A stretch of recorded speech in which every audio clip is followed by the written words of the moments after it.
Esta semana el Papa Francisco ha publicado una exhortación apostólica, la primera de su pontificado. Quizás lo han sentido nombrar en los medios de comunicación, no lo sé, pero quizás muchos de ustedes tampoco tienen la posibilidad de conocer de qué se trata, así que les he preparado un resumen de esto, que según los que entienden es casi todo un programa de su pontificado.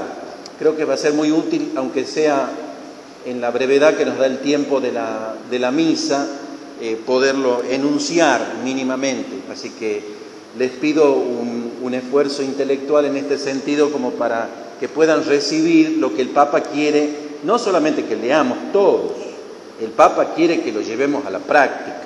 Incluso en algún pasaje dice: yo sé que esto rápidamente pasa, que los escritos así no gustan mucho, que rápido se van a olvidar. Habla muy en argentino, evidentemente, pero lo que sí quiero que en las comunidades se implemente algún cambio respecto a la nueva evangelización. La exhortación apostólica del Papa se llama Evangelii Gaudium, el gozo del Evangelio. O sea, ya la misma palabra indica esta alegría que el Papa quiere transmitir a través de la transmisión justamente de la buena noticia. En esta exhortación prácticamente ha hablado de todo: de economía, de bien común, de comunicación, de tecnología, ciencia, antropología, política, ecología, lenguaje, religiones. Pero también habló sobre los temas que acontecen, importan mucho al mundo contemporáneo: la violencia, las crisis, la exclusión, la búsqueda de la dignidad, el respeto a la vida, la libertad, la explotación, el diálogo, etc. Sobre la psiquis humana explora los comportamientos sociales como el egoísmo, el individualismo, la espiritualidad, el comodismo, la avaricia, el placer, la autosatisfacción, la pérdida de sentido, la soledad. En lo social aborda temas como las mujeres, los pobres, los pueblos originarios, los jóvenes, víctimas de las nuevas esclavitudes, también sobre los sacerdotes y consagrados. Ya ven, es variadísimo el campo de iluminación que el Papa nos da con esta exhortación.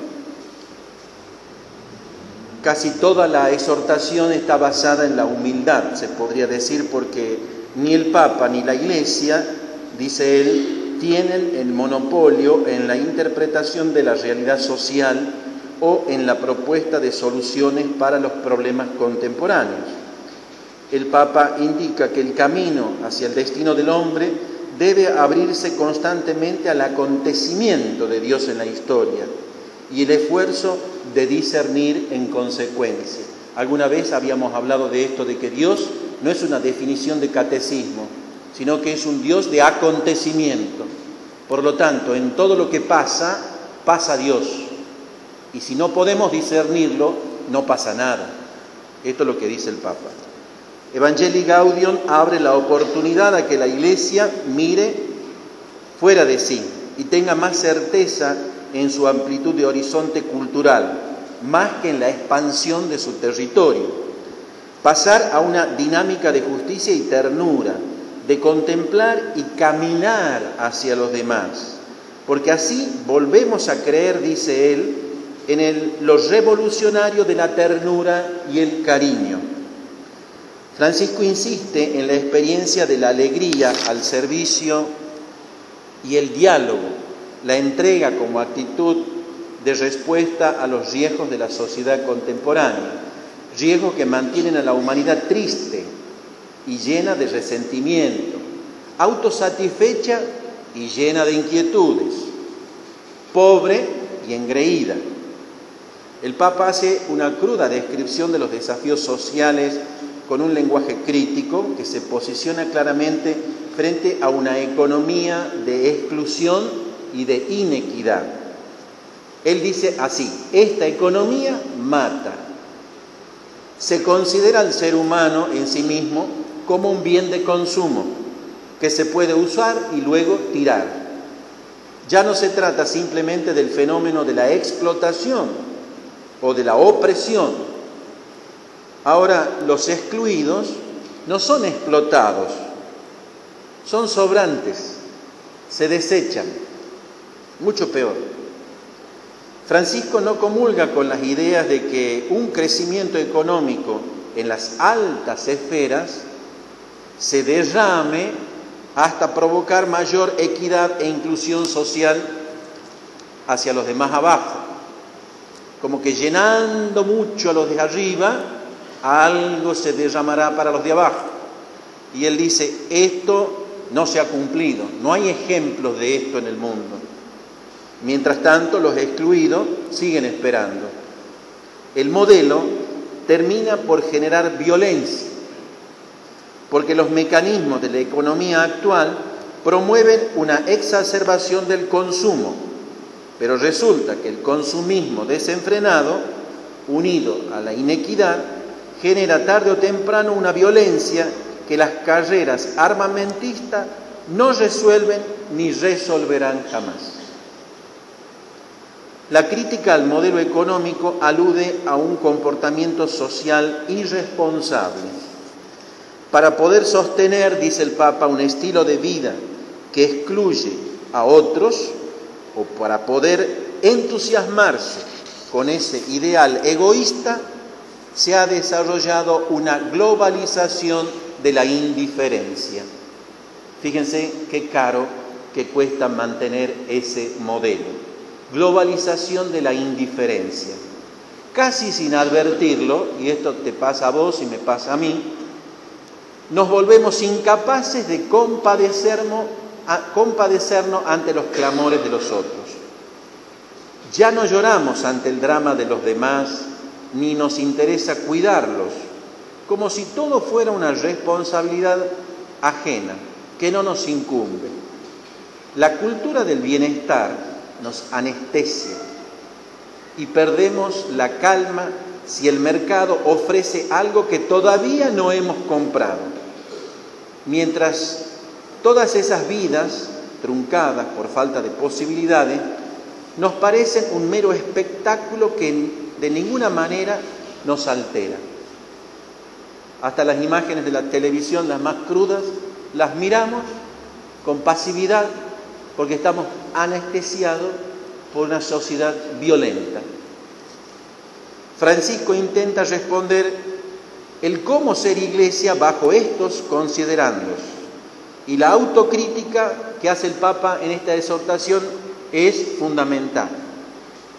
No se trata de cómo puede ser el mundo para que la iglesia logre insertarse en él, sino cómo puede renovarse la iglesia para abrazar al mundo actual. La respuesta es evangelización. El desafío es cómo. De esto se trata, que en las comunidades haya una reflexión para ver cómo vamos a lograrlo. Desafíos para la Iglesia Católica y sus miembros. Fíjense lo que el Papa dice. Superar las tentaciones de pesimismo, derrotismo, mundanidad, falsa vanagloria. Propone mayor practicidad en la Iglesia.